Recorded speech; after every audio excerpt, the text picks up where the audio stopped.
Hello everyone, my name is Matthew and welcome back to my channel where I talk about computer science, software engineering, and everything that comes along with it. Now in this video, we're going to be talking a little bit about kind of how to pursue your interests / side gig, side hustle, and the lessons that I've learned over the last couple of years doing just that. So sit back, relax, and let's get straight into it.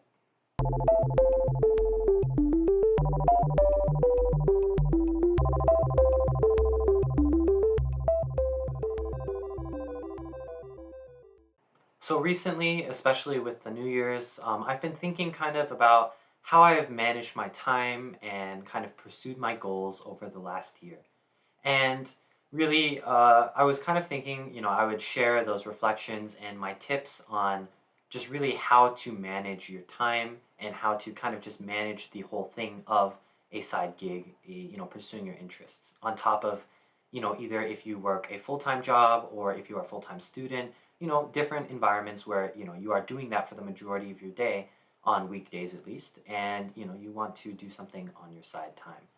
So just some quick background about me. My name is Matthew. I'm a 16-year-old software developer in San Diego.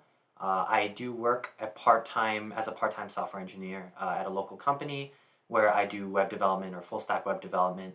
And then on top of that, I am a kind of regular high school student and I am a near full-time college student in terms of course load. So I kind of manage to do school and manage my professional, and then of course just being, kind of just living life in general, and not overworking myself. So, I've come up with a couple of things that help me do that. So I think one of the first things that's really important when figuring out how to do kind of, your side project is figuring out how much time that you want to dedicate to it. Now, I think one of the biggest kind of pitfalls that people run into, especially when they're starting out, is allocating too much time or kind of just getting too into deep really too quickly. And that's kind of what happened to me when I first started this YouTube channel back in, I believe, July of 2020. I started doing some development logs for a video game I was making. And at the time, I was spending maybe 2 hours a day working on that game. But when I started making devlogs on YouTube for it, I figured out that I was probably spending like 3 hours every day just doing YouTube.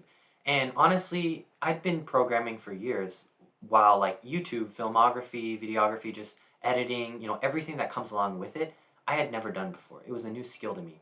And I jumped straight in, spending 3 hours a day. And I know some people that can do that, but, myself and many people and myself included, really just can't handle that past maybe a couple of weeks.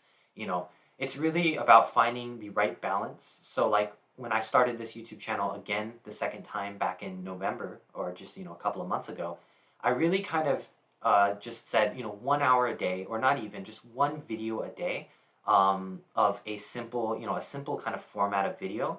I could have even said one video every 2 or 3 days and just spent like 20 minutes every day working on it, and I would have been able to do that. And I think that's the kind of, the goal that you should be aiming for, especially since, this is a tip that's taught in Atomic Habits by James Clear, which I'm not a sponsor, but I love that book. It's really taught me a lot of lessons, is really to form meaningful habits. One of the biggest kind of steps you can take is make the habit really small. Work on this for 10 minutes every day. Read one page on a book every day. Do this for 2 minutes every day.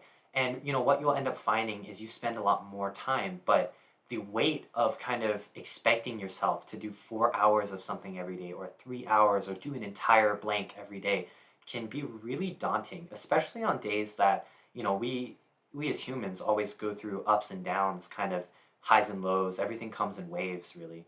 And on those low days, it's imperative that you don't break.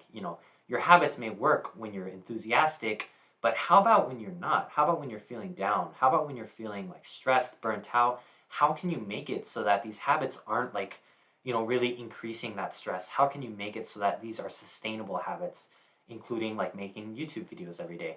How can you make it so that you can consistently do it over and over again? And of course, tip one, is about finding a measurable small amount that you can start with at the very least. And of course, you can kind of ramp that up, ramp that down as you need. For example, these kind of non-tutorial videos I started making every 3 days.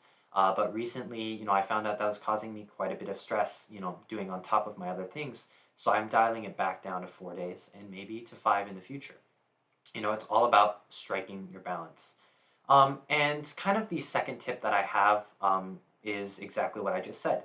You need to find a balance between working on your side project, side hustle, and working on your main things because you don't want your side project to really interfere with your main work, and you don't want your main work to kind of over or to completely kind of destroy either motivation or like leave you with not enough energy to kind of work on your side project.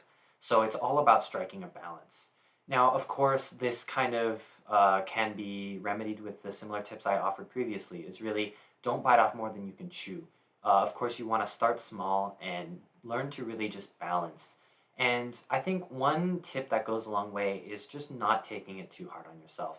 Uh, kind of when you start out something like this, you may believe that you can do it every day. I'm never going to fail and I'm just going to keep doing it once, even for the whole year. You're setting yourself up to fail when you do that because you will have bad days. Everyone does. You will have horrible days where you will flat out just not be able to do what you set out to do. And really, if your mindset is that, hey, I'm going to do this every day for a whole year, sometimes, let's say you did it for 180 days and then you stopped for one day, that can break some people. Don't get too attached to the habit. Don't get too attached to, I'm going to do this every day. Instead, focus on just becoming resilient. Focus on becoming kind of like, if I fail, I'm going to do it the next day. I'm always going to keep doing this, no matter if I fail or not. That resilience is really what keeps people in the game. It's what keeps people doing their passion. It's what keeps people even doing their main work. Is really, if you hit a rut, you hit a rut. You can, lower your output. You can take some breaks. At the end of the day, even if it ends up being 2 years later, you will continue. And that is the mindset that really keeps people going. And that's what allows, it's kind of a necessary prerequisite to most people's success, either in your career, side project, or really whatever you're pursuing. And I think kind of my third tip kind of just is find your motivation and really have it be clear. Because one problem with a lot of people starting out is, let's say I want to start out YouTube because I, see how famous people can get. Like, sure, that's a fine motivation to have, I guess. Like, I even have to a degree that motivation. It's not always best to have extrinsic motivation like, money or fame be your primary motivator. But, at the end of the day, you need to have it clear cut, clear defined, and really just know, like, can you say at 12 in the morning if you're doing this, can you concretely say exactly why? Really be able to back up why are you doing this? Why do you want to do this? And, for me, making this YouTube channel, my primary motivation was teaching. I've always wanted to create educational videos because when I was learning programming and when I was just learning in general, I used Khan Academy, I use YouTube. There's hundreds of different YouTubers who have created various programming tutorials over the years that have immensely benefited me. And I just wanted to give back to that community and create my own videos that could help beginners and just people learning along the way kind of what to do because that's what I was wondering when I was at that stage. So really it's about finding a core motivation that can, keep you going in the highs and the lows. And, even when you are doing really good and when you do hit a rut, don't give up. And you just got to keep going. Really, it's really, you don't lose. I don't know the full quote, but you don't lose until you've given up, really. If you're in some competition, if you are, or not in some competition, but if you are pursuing some sort of goal, you don't ever lose. You've never failed that goal unless you stop trying, really. Because even if you set a goal to do this by this date, well, the goal doesn't necessarily have to have a date attached. Say you do it a month later. Like, let's say you have a goal to lose, 100 pounds by next year. If you end up achieving that goal a month later than you planned, you still achieved the goal. And so that's kind of proof. Like, you do not fail your goal unless you just give up on it. So that kind of segues a tiny bit into our fourth tip, and it's just have a clear-cut path. You really need to kind of plan the direction you're heading in. Now, don't get stuck in like a planning trap don't just keep planning and replanning and getting just stressed planning, what you want to do. But all at the same time, don't just blunder around without, really having any direction. There are people who advocate for both sides, but it's really about, again, striking a balance between the two. You always want to have some sort of goal. It doesn't even have to be extremely specific. For example, one of my original goals was just to become a software engineer. Just become a software engineer. And, that is a goal. And if you think in your head, like, how do you do that? Well, you learn coding. And then what do you do after that? Well, maybe you learn how to code professionally, learn how to like be able to do it so well that people would pay you. And then, from there you say, how do you do that? And on my personal journey, I was like, hey, why don't I try freelancing on Fiverr and making some sort of bot? And really that kind of motivation, whether it be financial motivation or success motivation, like really there's a million different things that motivates you. And the more things that you can get in that list that motivates you to do something, the more likely you are to do it. So it's just about finding goals and really, wanting to pursue them. So I guess those were kind of my main 4 tips on pursuing your interests, pursuing your side hustle and side gig. And believe me, when you keep these 4 at heart and you really, really learn and pursue them, even if you're working 60 hours a week, 80 hours a week, you will find a way, to do it. Because really there is no such thing as I don't have enough time. It only means I don't have enough, I do not prioritize that enough to make it part of my schedule. Because really at the end of the day, I, do all these things, and just because I've managed to kind of schedule my time properly and just find the right motivation, become more efficient, I can do all that and I still have time to, basically I spend Saturday and Sunday completely doing nothing.